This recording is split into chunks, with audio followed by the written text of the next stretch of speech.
Vamos a explicar los valores máximos de la velocidad y la aceleración en el movimiento armónico simple. Vamos a tomar como ejemplo el funcionamiento de un péndulo. Ya sabemos que un péndulo tiene un movimiento oscilatorio.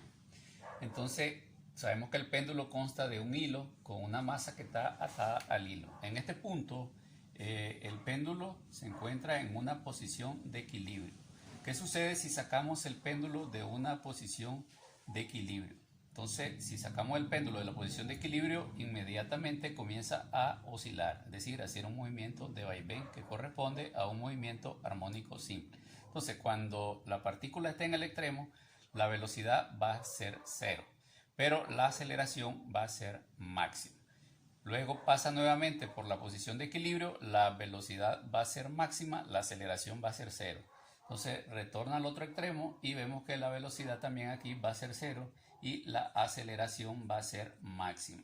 Entonces aquí la diferencia en la aceleración entre un extremo y el otro extremo es que vienen en sentido opuesto. Es decir, esta aceleración viene en este sentido y esta otra de este extremo va en el otro sentido. Entonces, ¿por qué se da eso?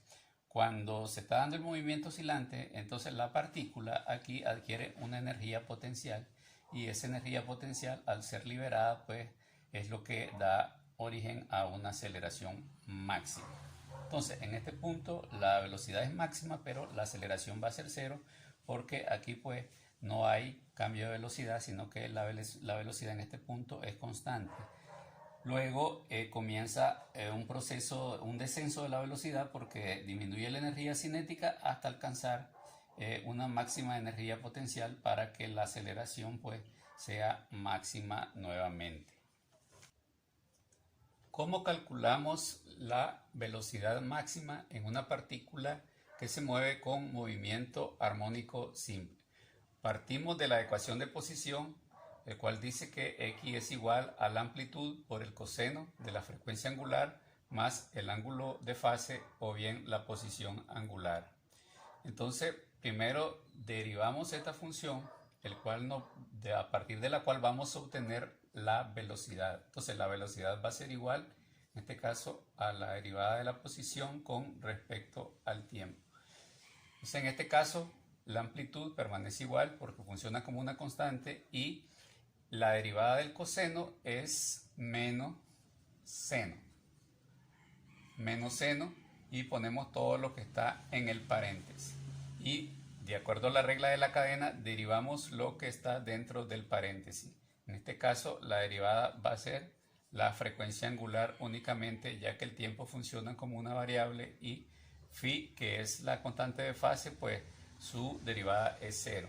Entonces, la velocidad, la ecuación de velocidad quedaría de la siguiente manera. Entonces, velocidad va a ser igual a menos frecuencia angular por amplitud por el seno de la frecuencia angular por tiempo más el ángulo de fase.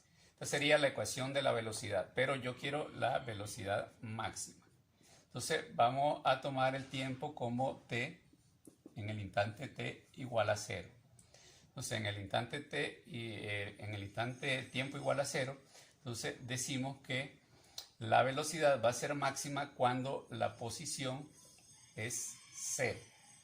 Si la posición es 0, significa que hay una diferencia de pi medio con respecto a la gráfica de la velocidad, con respecto a la fase en que se encuentra la velocidad. Por lo tanto, la velocidad máxima va a ser igual a menos la frecuencia angular por la amplitud.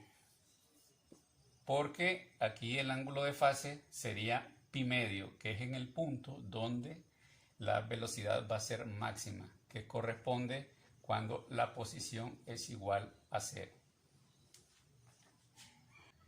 Esto se da también porque recordemos que en el instante t igual a 0, significa que toda esta parte al hacerse 0 solo nos queda el ángulo de fase. Si el ángulo de fase es pi medio y el seno de pi medio es 1, entonces pues obviamente solo nos va a quedar la velocidad o la frecuencia angular por la amplitud.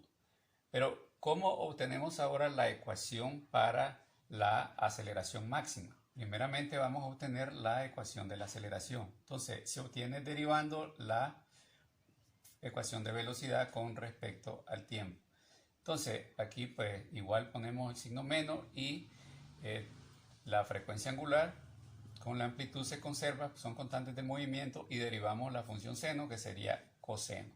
Escribimos normal todo lo que está dentro del paréntesis y derivamos lo que está dentro del paréntesis. La derivada de la frecuencia angular por tiempo más el ángulo de fase pues solamente es la frecuencia angular.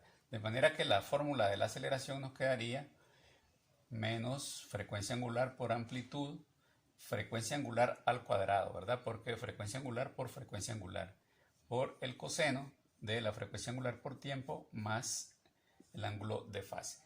Pero resulta que hay una diferencia de fase de pi radianes. Cuando la posición es máxima, entonces la fase de la curva de aceleración va a ser pi radianes y coseno de pi va a ser 1, dado que el tiempo acá es 0. Por lo tanto, la ecuación de aceleración máxima va a ser igual a menos la frecuencia angular al cuadrado por la amplitud. Entonces aquí tenemos la ecuacióncita para calcular la velocidad máxima y la aceleración máxima.